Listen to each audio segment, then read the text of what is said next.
Baik tuan-tuan yang dirahmati Allah sekalian, kita masih lagi pada ayat yang kelima. Man kana yarju liqa Allahi fa inna ajalallahi laatin wa huwas samiul alim. Siapa saja yang mengharapkan pertemuan dengan Allah, nescaya waktu pertemuan dengan Allah itu pasti akan datang, pasti akan tiba.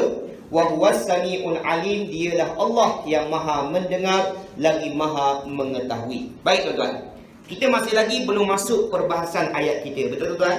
Kita masih lagi tekankan beberapa tajuk dahulu, boleh? Jadi kita dah ulang tadi berkenaan dengan tajuk ulangan, iaitu haraf baris atas. Dan saya harap tuan-tuan sudah jelas mana pattern yang pertama, mana pattern yang kedua, dan apa yang perlu dibuat. Boleh tuan? Baik. Dan kita sudah masuk sedikit tadi berkenaan dengan tajuk yang baru, iaitu dua kalimah yang istimewa. Kita ada berapa sahaja kalimah yang istimewa? Dua sahaja. Yang pertama ialah kana. Apa terjemahan kana tadi? Dia telah adalah. Kalimah yang kedua kalimah apa tuan-tuan? Inna. Apa terjemahan inna? Sesungguhnya. Dua-dua kalimah ini apabila tuan-tuan jumpa dalam Al-Quran, ialah tuan-tuan kena buat apa tuan-tuan? Kena cari apa? Kena cari subjek dan predikat. Ingat, subjek perkara yang nak dibincang, predikat benda yang menjelaskan ada apa dengan subjek kita. Jelas ke tak jelas? Baik, saya nak tambah sikit tuan. Dengar betul-betul. Untuk subjek dan predikat tuan. Jadi subjek dan predikat dalam bahasa Arab ini ada beberapa bentuk, ya. Kadang-kadang tuan-tuan akan jumpa subjek dan predikat itu dua-dua pendek. Boleh tuan? Contohnya saya dah bagi tadi, Muhammad gemuk, ya. Muhammad subjek, gemuk adalah predikat. Dua-dua pendek sebab dia satu kalimah saja. Boleh? Kadang-kadang tuan-tuan akan jumpa dua-dua panjang, ataupun salah satunya panjang, salah satunya pendek. Contohnya ialah, budak yang engkau jumpa di tepi sungai itu, itulah yang berkahwin dengan nenek aku. Contoh. Boleh tuan contoh supaya tuan-tuan faham, boleh? Kalau saya tanya tuan, mana subjek kita tuan? Budak yang engkau jumpa di tepi sungai itu subjek tuan. Panjang ke pendek? Panjang. Ada apa dengan budak yang kau jumpa di tepi sungai itu? Yang berkahwin dengan nenek aku. Panjang ke pendek? Pun panjang tuan. Boleh tuan? Jadi nak bagi tahu, kadang-kadang tuan-tuan akan jumpa subjek dua-dua pendek, dua-dua panjang, salah satu panjang, salah satu pendek. Jelas ke tidak? InsyaAllah. Baik, itu perkara yang pertama. Perkara yang kedua tuan, dengar betul-betul. Saya terpaksa tulis yang ini tuan, supaya tuan-tuan lebih jelas, ya. Mana pemadam? Kalimah yang pertama ialah kalimah kana. Apa terjemahan kana tadi? Dia telah adalah, ya. Kana, dia telah adalah. Baik. Yang kedua kalimah apa tuan? Inna. Apa terjemahan inna? Sesungguhnya, ya. Inna, sesungguhnya. Baik. Tuan-tuan dah jelas tadi. Jumpa kana, cari subjek, cari predikat. Jumpa inna, cari subjek, cari predikat. Jelas tuan ya? Yang tu kita dah bagi tahu awal-awal tadi kan? Baik, masalah kita tuan. Ingat betul. Kana, kalau saya tanya sekali lagi, apa terjemahan kana? Dia telah adalah. Kalau saya tanya dahulu, kana dia telah adalah, ini kalimah isim ke, fi'il ke, haraf tuan? Sekali lagi, tengok betul. Kana dia telah adalah, ini kalimah isim ke, fi'il ke, haraf? Kalimah apa tuan? Kalimah fi'il. Ahsantum. Kalau betul tuan-tuan kata kana dia telah adalah kalimah fi'il, tuan-tuan nak panggil dia fi'il madi ke fi'il mudhari'? Madi ke mudhari'? Madi. Macam mana tahu dia fi'il madi? Ada perkataan telah. Jadi kalau tuan-tuan kata kana ini adalah fi'il madi, bermakna kita perlu tak cari ganti nama dalam kalimah kana? Perlu tak cari ganti nama? Perlu ke tak perlu? Perlu tuan. Jadi dalam kalimah kana mesti ada ganti nama. Sekarang pegang diagram sekejap, cuba cari sama-sama. Boleh? Pegang diagram. Okey, jawab sekali lagi. Kana dia telah adalah. Tuan-tuan dah jawab tadi. Dia kalimah isim ke fa'il ke haraf? Fa'il madi ke fa'il mudhari'? Madi ke mudhari'? Madi. Pindah ke tak pindah? Pindah. Soalannya, kana dia telah adalah, jantinanya muzakkar ke muannas? Muzakkar ke muannas? Kenapa muzakkar? Kenapa muzakkar? Tak ada ta marbutah di hujungnya. Betul? Bermakna jantinanya muzakkar. Jumlahnya tuan. Kana dia telah adalah, jumlahnya mufrad ke jamak? Mufrad ke jamak? Mufrad. Sebab dia seorang ke ramai?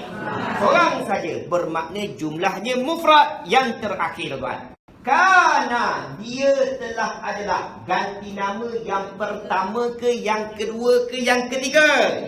Yang ketiga. Sebab dia ganti nama yang ketiga. Boleh tuan? Sekarang kalau tuan-tuan dah kata kana itu ganti nama yang ketiga, turun kepada tabel yang paling bawah warna biru tuan-tuan. Pergi kolom yang ketiga sahaja. Dah sampai ke belum? Dah. Semak sekali lagi. Tadi tuan-tuan kata kana muzakkar ke muannas? Pergi lain muzakkar sahaja tuan. Ada huwa, ada huma, ada hum. Betul? Soalan yang terakhir. Tuan-tuan kata kana tadi jumlahnya mufrad ke jamak? Mufrad ke jamak? Bermakna dalam kalimah kana ini ada ganti nama apa tuan? Ganti nama apa tuan? Huwa, hi ke shi? Hi ke shi?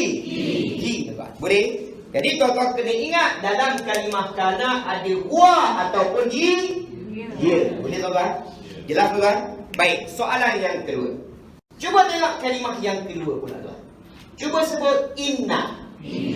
Apa terjemahan inna? Sesungguhnya. Pasti. Benar-benar tuan. Kalau saya tanya, inna itu kalimah isim ke fa'il ke haraf? Kalimah tuan? Ahsantum. Kita panggil dia haraf tuan. Kita nak panggil dia haraf apa dalam bahasa Melayu tadi? Haraf apa tuan? Haraf berdasar. Ataupun Arabnya kita panggil dia haraf.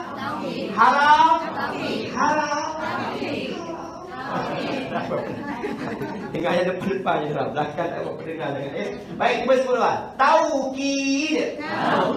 Baik, yang paling penting. Sekarang inna haraf ke bukan haraf? Kalau haraf, perlu tak kita cari ganti nama? Perlu ke tak perlu? Tak perlu. Dalam inna tidak akan ada ganti nama. Boleh tuan? Dalam inna tidak ada ganti nama. Baik, sekarang kenapa saya buat macam tu? Dengar betul-betul tuan. Tuan-tuan dah jelas tadi. Jumpa kana, cari subjek, cari predikat. Jumpa inna, cari subjek, cari predikat. Dengar betul-betul tuan. Fokus pada inna dulu. Baik. Setiap kali tuan-tuan jumpa inna, maka subjek dan predikatnya wajib ada disebut dalam Al-Quran. Wajib disebut dalam Al-Quran. Nak ke tak nak, tuan-tuan mesti cari sampai jumpa. Boleh tuan? Saya ulang sekali lagi. Setiap kali jumpa inna, kena cari subjek dan predikat. Dua-dua wajib disebut di dalam Al-Quran. Boleh tuan? Boleh tuan? Sebagai contoh, inna Muhammad gemuk tuan. Boleh? Contoh tuan. Inna Muhammad gemuk. Mana subjek inna? Muhammad. Mana predikat inna? Gemuk. Dua-dua disebut ke tak disebut? Sebut tuan. Jelas tuan? Baik. Berbeza dengan kana. Yang ni kena tengok betul-betul tuan. Tengok kana. Setiap kali jumpa kana, kena cari subjek dan predikat. Baik. Masalah kita pada subjek kana saja tuan. Tengok ke depan tuan. Subjek kana ini kadang-kadang disebut dengan jelas. Disebut dengan jelas. Yang ni tak ada masalah. Kalau sebut je lah. Betul tuan? Tapi kalau tak disebut dalam ayat Al-Quran, Waktu itu tuan-tuan kena cari subjeknya ialah ganti nama yang tersembunyi dalam kalimah kana. Jelas ke ulang?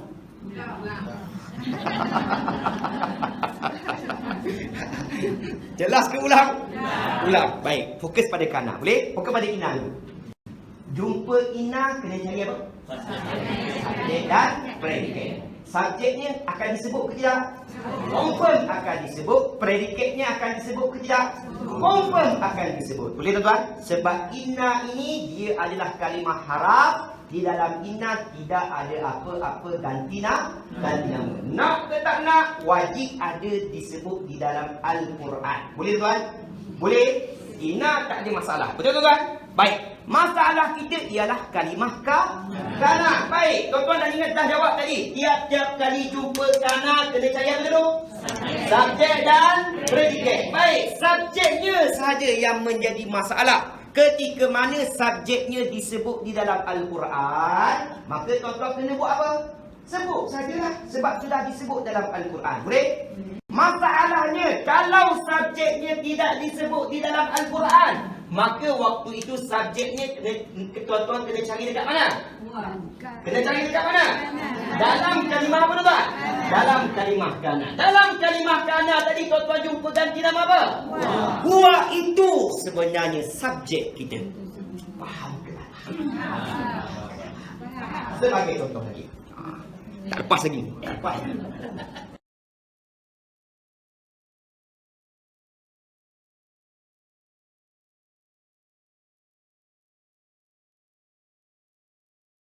Okey.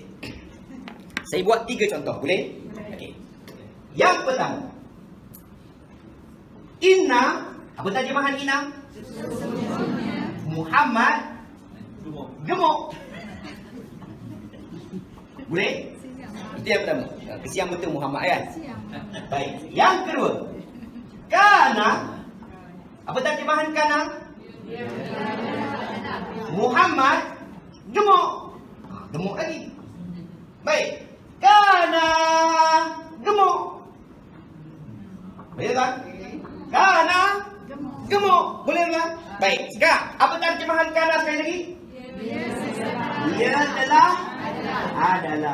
Baik. Sekarang, tengok yang pertama. Ya? Baik. Untuk inna, tuan-tuan tidak akan ada masalah. Sebab subjek dan predikat wajib disebut dalam ayatnya. Boleh tuan? Kalau saya tanya dahulu, inna Muhammad gemuk. Sesungguhnya Muhammad gemuk. Mana subjek inna? Muhammad. Terang-terang tuan-tuan nampak Muhammad. Betul? Baik, ada apa dengan Muhammad? Mana predikat inna tuan? Gemuk lah tuan. Jelas tuan? Jadi, inna Muhammad ialah subjek inna. Gemuk adalah predikat inna. Selesai tuan? Boleh? Baik, masalah kita yang seterusnya. Kana Muhammad gemuk tuan. Tiap-tiap kali jumpa kana kena cari apa sekali lagi? Subjek dan predikat. Kana Muhammad gemuk. Mana subjek kana tuan? Muhammad juga. Ini subjeknya. Mana predikat kana? Gemuk. Sekali lagi ini adalah predikatnya. Jelas tuan? Dua-dua disebut ke tak disebut? Dua-dua disebut. Baik, yang terakhir. Ini masalah kita tuan. Kana gemuk adalah dia gemuk tuan. Boleh tuan? Adalah dia gemuk. Tuan-tuan dah faham tadi? Tiap-tiap kali jumpa kana kena cari apa sekali lagi? Subjek dan predikat. Kana gemuk adalah dia gemuk. Mana subjek kana dalam ayat yang ketiga? Mana tuan? Jawapannya ialah dia tadi kita dah cari dalam kalimah dalam kalimah kana ada ganti nama apa tadi? Huwa itu sebenarnya subjek kita ketika mana subjeknya tidak disebut dengan jelas tuan. Faham ke tak faham? Soalan saya. Huwa terjemahannya apa sekali lagi? Dia. Huwa ini tuan-tuan nak refer kepada siapa dalam ayat kita? Siapa tuan? Muhammad juga tuan. Boleh. Cuma orang Arab dia tidak akan ulang kali yang kedua, kali yang ketiga benda yang sama tuan. Boleh? Jadi huwa yang tuan-tuan jumpa dalam kalimah kana tadi tetap tuan-tuan akan refer kepada Muhammad. Jadi siapa yang gemuk sebenarnya tuan? Muhammad juga macam tuan. Jelas ke tidak? Kalau itu subjeknya kana gemuk, mana pula predikatnya? Gemuk lah tuan-tuan. Faham ke tak faham? Faham? Selesai perkara yang kedua. Boleh? Jadi saya ulang sekali lagi. Subjek dan predikat inna dua-dua disebut ke tak disebut? Disebut. Subjek dan juga predikat kana. Subjeknya kadang-kadang disebut, kadang-kadang tidak disebut. Kalau disebut buat apa? Sebut je lah. Kalau tak disebut, cari dalam mana? Dalam kalimah dalam kalimah kana tadi tuan-tuan jumpa ganti nama apa? Buah. He ke she? He. Faham ke tak faham? Faham? Selesai? Selesai? Belum selesai. Tak selesai lagi tuan. Okey, sekarang tengok dekat depan. Okey, sekarang tengok contoh kita dulu. Saya akan bagi contoh ayat Al-Quran ya.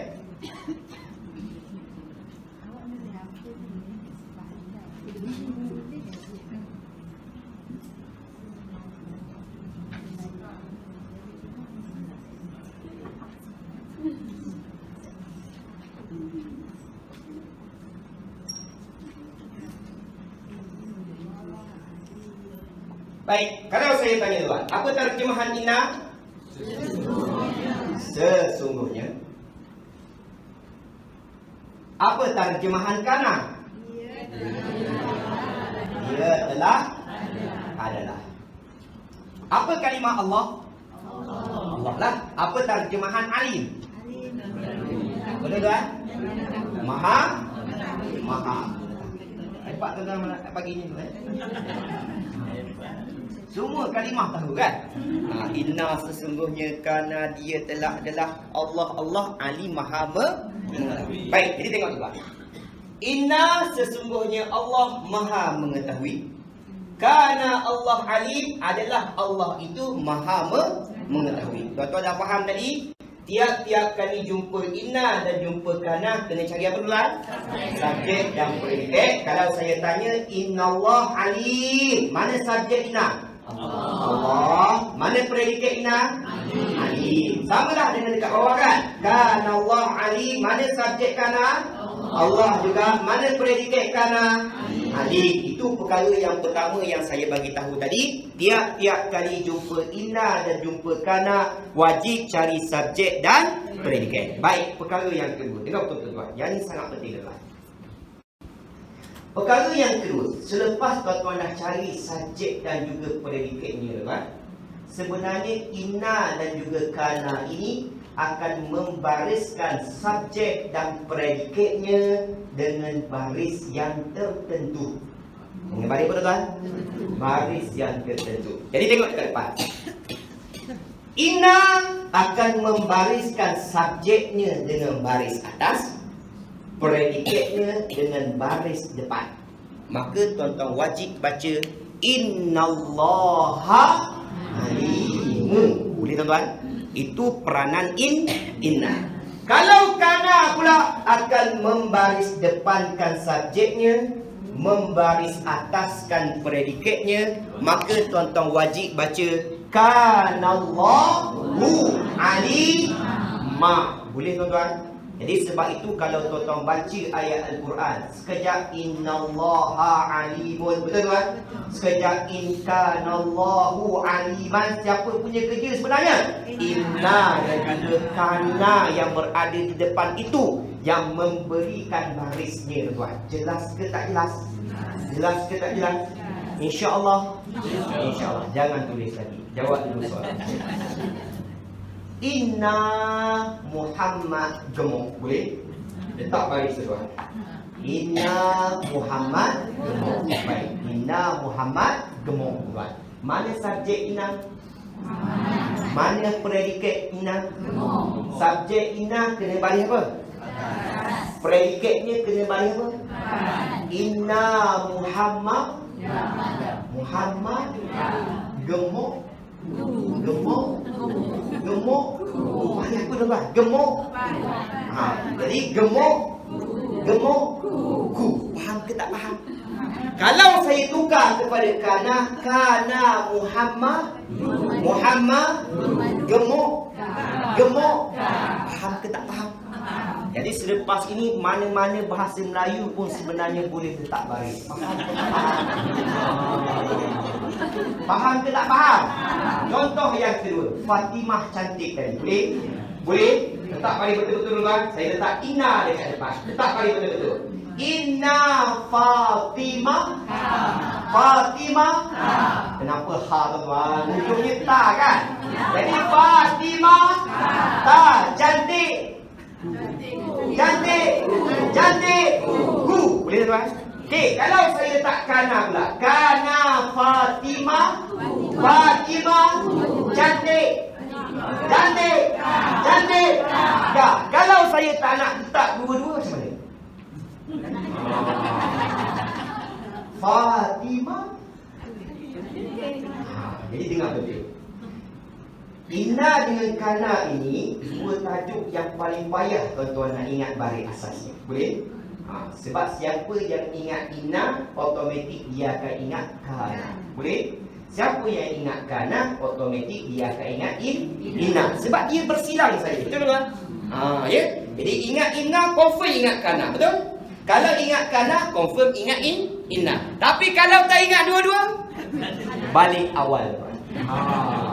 Tapi kalau ingat dua-dua, yang itulah yang paling saya sayang. Boleh tak? Boleh? Baik, ni saya buat kaedah yang lain. Ingat betul? Inna, tuan-tuan kena ingat au. Ingat betul kan? Ingat yang tu, boleh? Kalau kana, boleh? Tak ada inna, tak ada kana, boleh tak? Betul je tuan, tak tipu tu tuan. Saya ulang sikit. Dia ingat saya main-main tuan. Saya kata tadi, kalau inna, au. Kalau kana, kalau tak ada inna, tak ada kana, ingat yang tu tuan. Boleh? Sekarang tengok dekat depan. Tengok dekat depan. Baik, sekarang ada inna ke tak ada? Maka ingat a. Jadi innallah. Sekali lagi, innallah ali. Baik, kalau ada kana au ke ua? Kanallah ali. Kalau saya tak padam inna dan juga kana, maka kena baca u. Allah ali. Ya, betul tak tipu tu lah. Kita ada 3 kanan. Tuan-tuan suka pula tu lah. Boleh? Memang tak pernah dengar lah. Jadi nak bagi tahu. Kalau ada inna, confirm dalam ayat kita akan baca au. Boleh? Kalau ada kana, kita akan baca ua. Boleh? Tak ada inna, tak ada kana, mesti baca apa? Faham ke tak faham? InsyaAllah. InsyaAllah. Itu tajuk kita hari ini. Boleh tuan? Baik, jadi kita ulang balik daripada awal, kemudian saya bagi nota. Boleh? Baik, tajuk kita hari ini satu-satunya ialah dua kalimah yang mesti. Ya, betul. Bukan main-main. Betul. Ya? Okey, saya ulang sekali lagi. Tajuk kita, jadilah tuan. Tajuk kita ialah dua kalimah yang istimewa. Yang pertama ialah ka. Yang kedua ialah inna. Tiap-tiap kali jumpa kana atau inna dalam Al-Quran, tuan-tuan wajib cari yang pertama ialah subjek dan predicate. Ingat tuan ya? Cuma tuan, perkara yang kedua ialah tuan-tuan kena tengok inna dan juga kana akan membariskan subjek dan predikatnya dengan baris yang tertentu. Macam mana nak ingat? Saya baru saja bagi kaedah. Kalau inna, aku. Kalau kana, kalau tak ada inna, tak ada kana, boleh? InsyaAllah. Salin nota.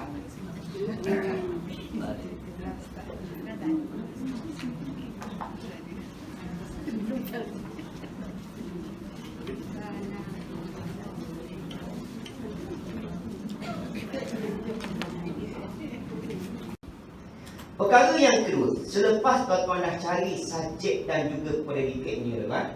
Sebenarnya inna dan juga kana ini akan membariskan subjek dan predikatnya dengan baris yang tertentu. Dengan baris apa tuan? Baris yang tertentu. Jadi tengok dekat depan. Inna akan membariskan subjeknya dengan baris atas, predikatnya dengan baris depan. maka tuan-tuan wajib baca innallaha alimun. Boleh tuan-tuan? Itu peranan inna. Kalau kana pula akan membaris depankan subjeknya, membaris ataskan predikatnya, maka tuan-tuan wajib baca kanallahu alima. Boleh tuan-tuan? Jadi sebab itu kalau tuan-tuan baca ayat Al-Quran, sekejap innallaha alimun, betul tuan? Sekejap inkanallahu aliman, siapa punya kerja sebenarnya? Inna dan juga kana yang berada di depan itu yang memberikan barisnya tuan. Jelas ke tak jelas? Jelas ke tak jelas? InsyaAllah. InsyaAllah. Jangan tulis lagi. Jawab dulu soalan. Inna Muhammad gemuk. Boleh? Letak baris tuan. Inna Muhammad gemuk. Baik. Inna Muhammad gemuk tuan. Mana subjek inna? Mana predikat inna? Subjek inna kena baris apa? Predikatnya kena baris apa? Inna Muhammad gemuk. Gemuk. Banyak apa tuan? Gemuk. Jadi gemuk. Ku. Faham ke tak faham? Kalau saya tukar kepada kana Muhammad gemuk. Faham ke tak faham? Jadi selepas ini mana-mana bahasa Melayu pun sebenarnya boleh letak baris. Faham ke tak faham? Contoh yang kedua, Fatimah cantik tadi. Boleh? Boleh? Letak baris betul-betul tuan. Saya letak inna dekat depan. Letak baris betul-betul. Inna Fatimah.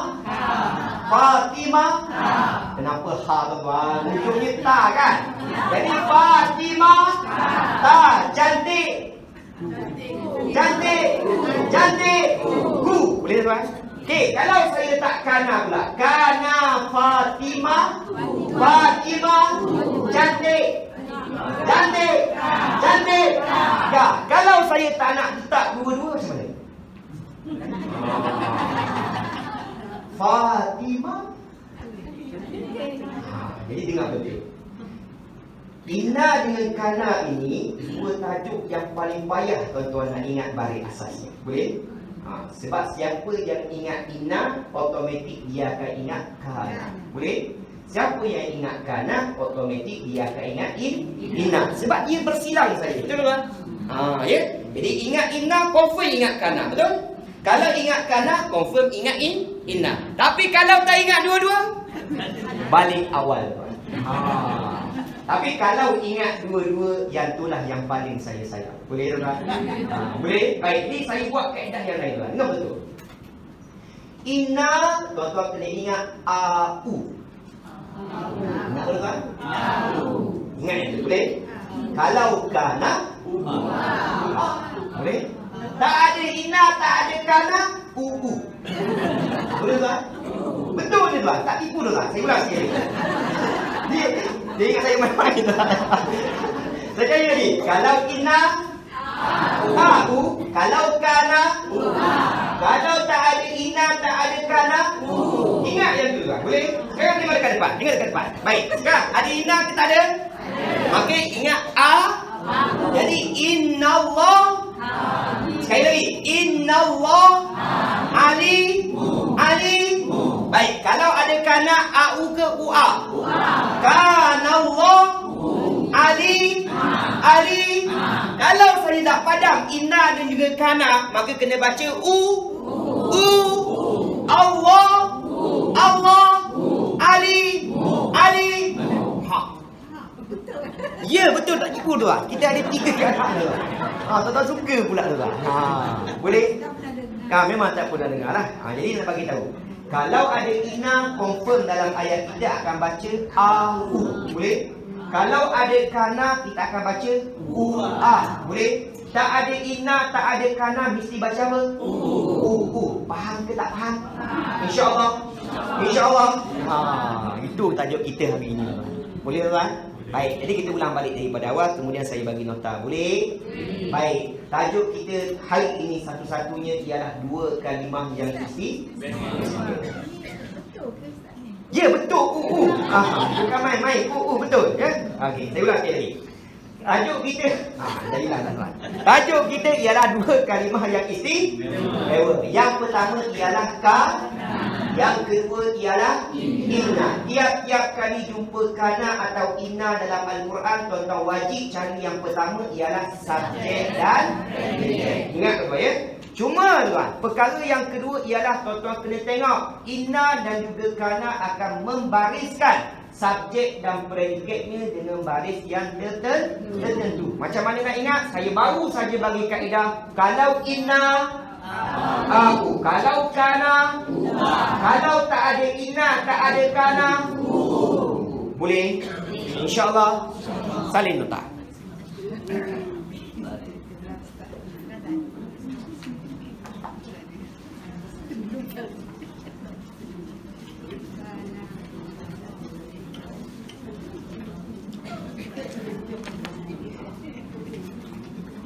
Tajuk kita hari ini ialah dua kalimah yang istimewa.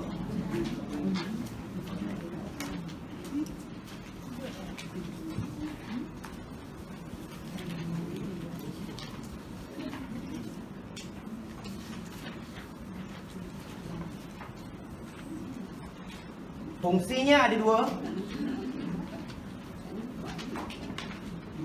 Yang pertama, cari subjek dan predikat. Apa maksud subjek tadi? Perkara yang dibincangkan ya. Apa maksud predikat? Ya, penjelasan dia ya. Baik, itu yang pertama.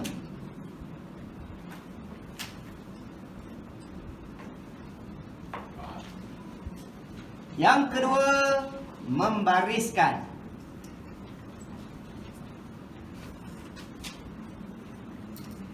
Subjek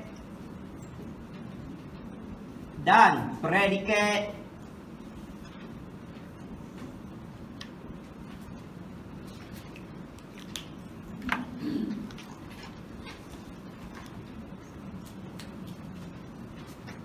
dengan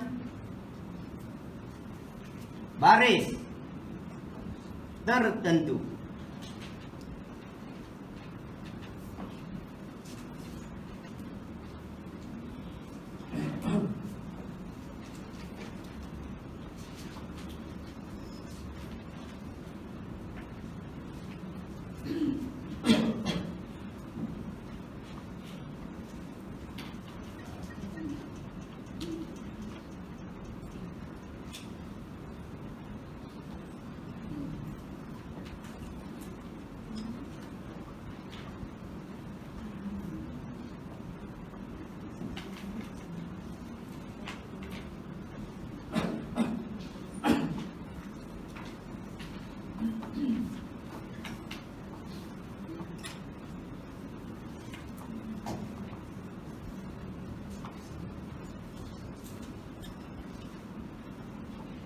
Innallaha alimu. Ingat au tuan. Au ya.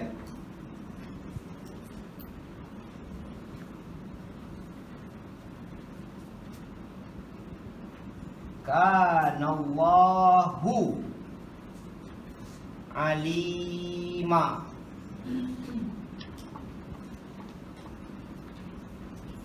Ingat ua.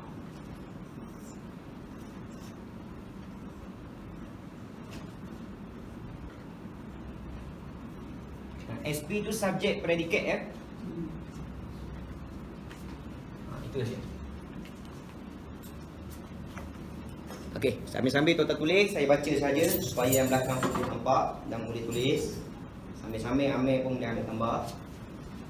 Jadi tajuk kita satu-satunya hari ini ialah dua kalimah yang istimewa. Jadi fungsinya ada dua. Yang pertama mesti cari subjek dan juga predikat. Yang kedua, membariskan subjek dan juga predikatnya dengan baris yang tertentu. Boleh? Jadi secara asasnya hari ini, inna dia akan membariskan subjeknya dan juga membariskan predikatnya dengan baris depan. Sebab itulah tuan-tuan kena baca innallaha alimu. Wajib baca macam tu ya. Jangan tertukar, sudah lepas. Adapun kana, dia akan membariskan depan subjeknya dan juga membaris ataskan predikatnya. Maka tuan-tuan wajib baca ua kanallahu alima a. Boleh? InsyaAllah. InsyaAllah. Jadi kalau tak ada inna, tak ada kana, maka kena baca apa tuan? Yang tu saya tak nak letak lagi ya. Yang tu saya tak nak letak dulu. Cuma saya bagi tahu ya. Nanti kalau saya buat latihan sekejap dalam kelas, ingat, tengok betul-betul ada inna ke tak ada kana ke tak ada, ataupun tak ada dua-dua tu ya.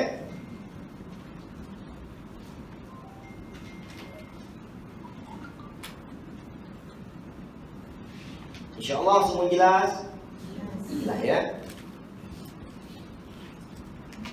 Sudah? Boleh padam? Boleh? Baik, saya akan padam.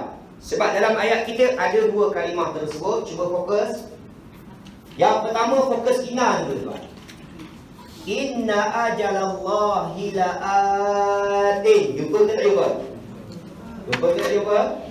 Kalau jumpa, letak dalam kurungan dahulu. Inna ajalallahi la'atin. Dah letak dalam kurungan. Man kana yarju liqa Allah fa inna ajalallahi la'atin. Jumpa ke tak jumpa? Okey, letak dalam kurungan inna sampailah kalimah la'atin sahaja. Boleh?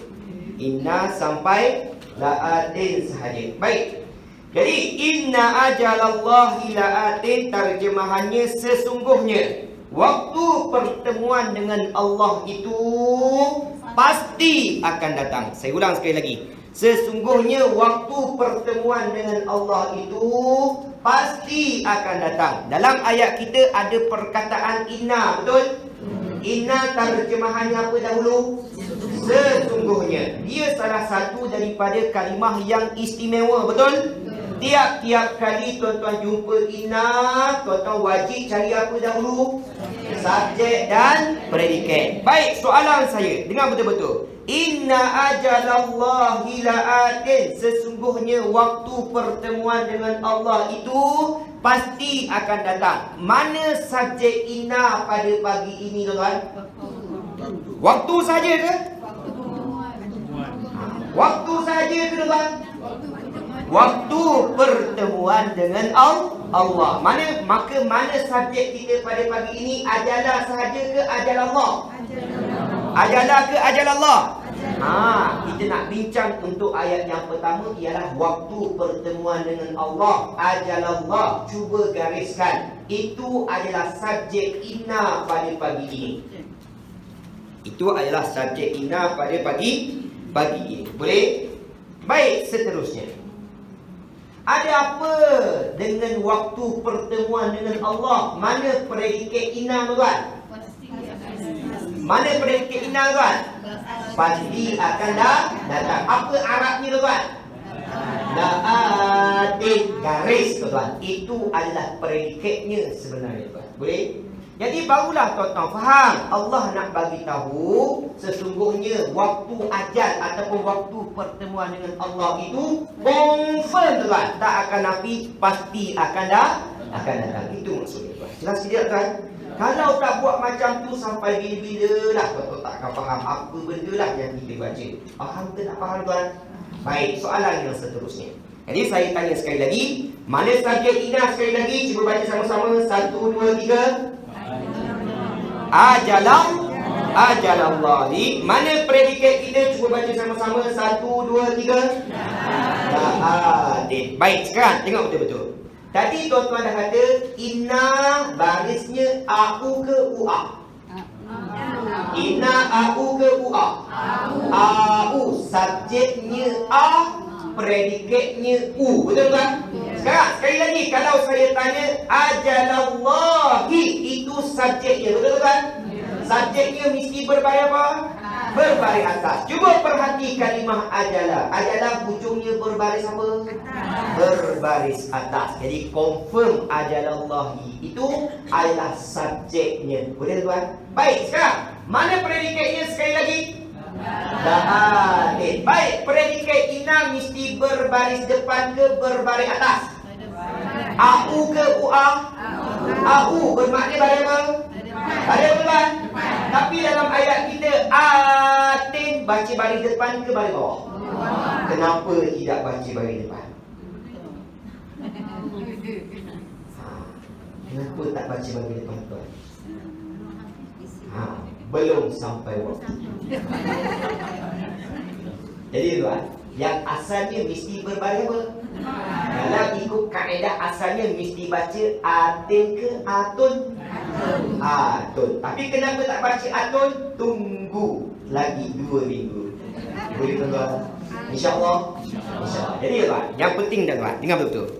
Tak semesti apa yang kita bincang hari ini sama 100%. Boleh tuan? Sebab dekat sana ada pengecualian ataupun sebab-sebab yang lain. Cuma kunci yang saya berikan pada tuan-tuan pada pagi ini wajib tuan-tuan pegang sampai bila-bila. Boleh tuan?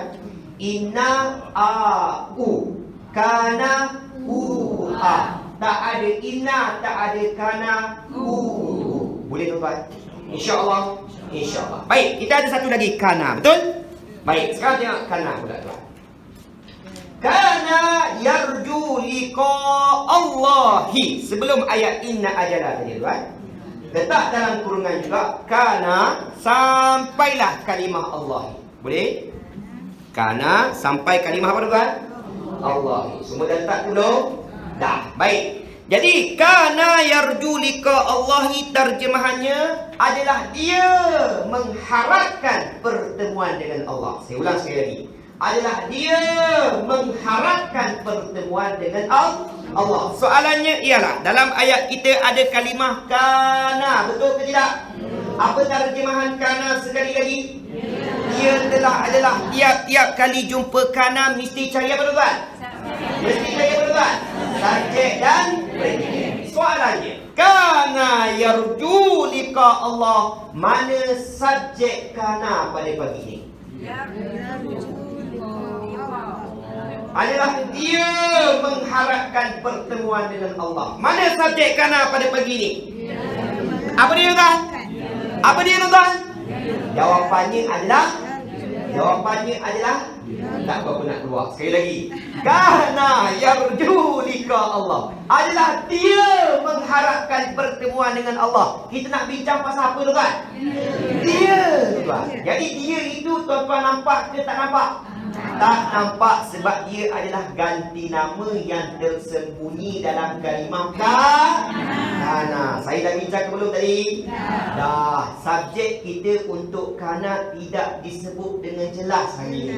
Jadi ketika mana tidak disebut dengan jelas, maka subjeknya berada di mana? Berada di mana? Tak berapa nak sebut tuan.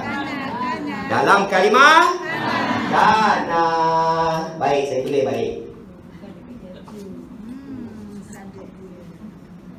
Kana yarju liqa Allahi. Baik. Sekarang tuan, kita dah bincang tadi kana wajib cari subjek, wajib cari predikat. Subjeknya kadang-kadang disebut, kadang-kadang tidak disebut. Kalau disebut dalam Al-Quran buat apa? Sebut sahaja. Kalau tak disebut maka kena cari dekat mana? Kena cari mana tuan? Dalam kalimah kana. Dalam kalimah kana tadi tuan-tuan dah cari dalamnya ada ganti nama apa? Huwa. Jadi subjek dalam ayat kita pada pagi ini ialah huwa yang tersembunyi dalam kalimah kana. Boleh tuan-tuan? Boleh? Kalau tuan-tuan kata buah itu subjek kana pada pagi ini, maka mana predikatnya? Ada apa dengan dia tuan? Ada apa dengan dia tuan? Dialah yang mengharapkan pertemuan dengan Allah. Jadi tuan-tuan kena garis, bermula daripada yarju sampailah Allahi, semuanya adalah predikat kana. Panjang ke pendek? Panjang ke pendek? Panjang. Boleh tuan-tuan? InsyaAllah. InsyaAllah. Soalannya dah selesai belum? Selesai belum? Belum lagi. Tengok tuan. Kana au ke ua? Kana au ke ua? Subjeknya u, predikatnya a. Baik. Kana tadi, tuan-tuan kata subjek ni dekat mana? Dalam kalimah ka. Apa dia dalam kalimah kana tadi? Huwa itu nampak ke tak nampak? Tak nampak. Maka perlu tak dibariskan dengan baris depan? Tak boleh ulah macam mana tuan-tuan nak letak baris, benda tak nampak, betul tuan? Jadi bayangkan dalam kepala saya, huwa ini kalau sebenarnya bacaannya huwa ke hu? Huwa ke hu? Sepatutnya bacaannya hu. Boleh tuan? Kenapa? Nanti tuan. Boleh? Hari ni banyak tak sama ni tuan. Boleh? Okey, yang terakhir tuan. Predikat kita yarju liqa Allah hi. Predikat kita panjang ke pendek? Panjang ke pendek? Sepatutnya predikat kita kena baca dengan baris depan ke baris atas? Baris depan ke baris atas? Yarju. Hujungnya baris apa tuan? Siapa yang kata baris depan nak balik awal? Yarju hujungnya baris apa? Yarju hujungnya baris apa? Yarju hujungnya huruf apa? Waw kan? Waw itu ada baris ke tak ada? Bermakna baris apa tuan? Baris apa tuan? Jangan kata baris depan, si baris mati tuan. Yang baris depan tu waw ke jim? Jim yang berbaris depan. Sekarang yarju hujungnya baris depan ke baris mati? Baris depan ke baris mati? Jawapannya baris mati. Sepatutnya kalau menjadi predikat kana, dia kena baca baris atas ke baris mati? Baris atas ke baris mati? Kenapa tidak baca baris atas? Dia mati.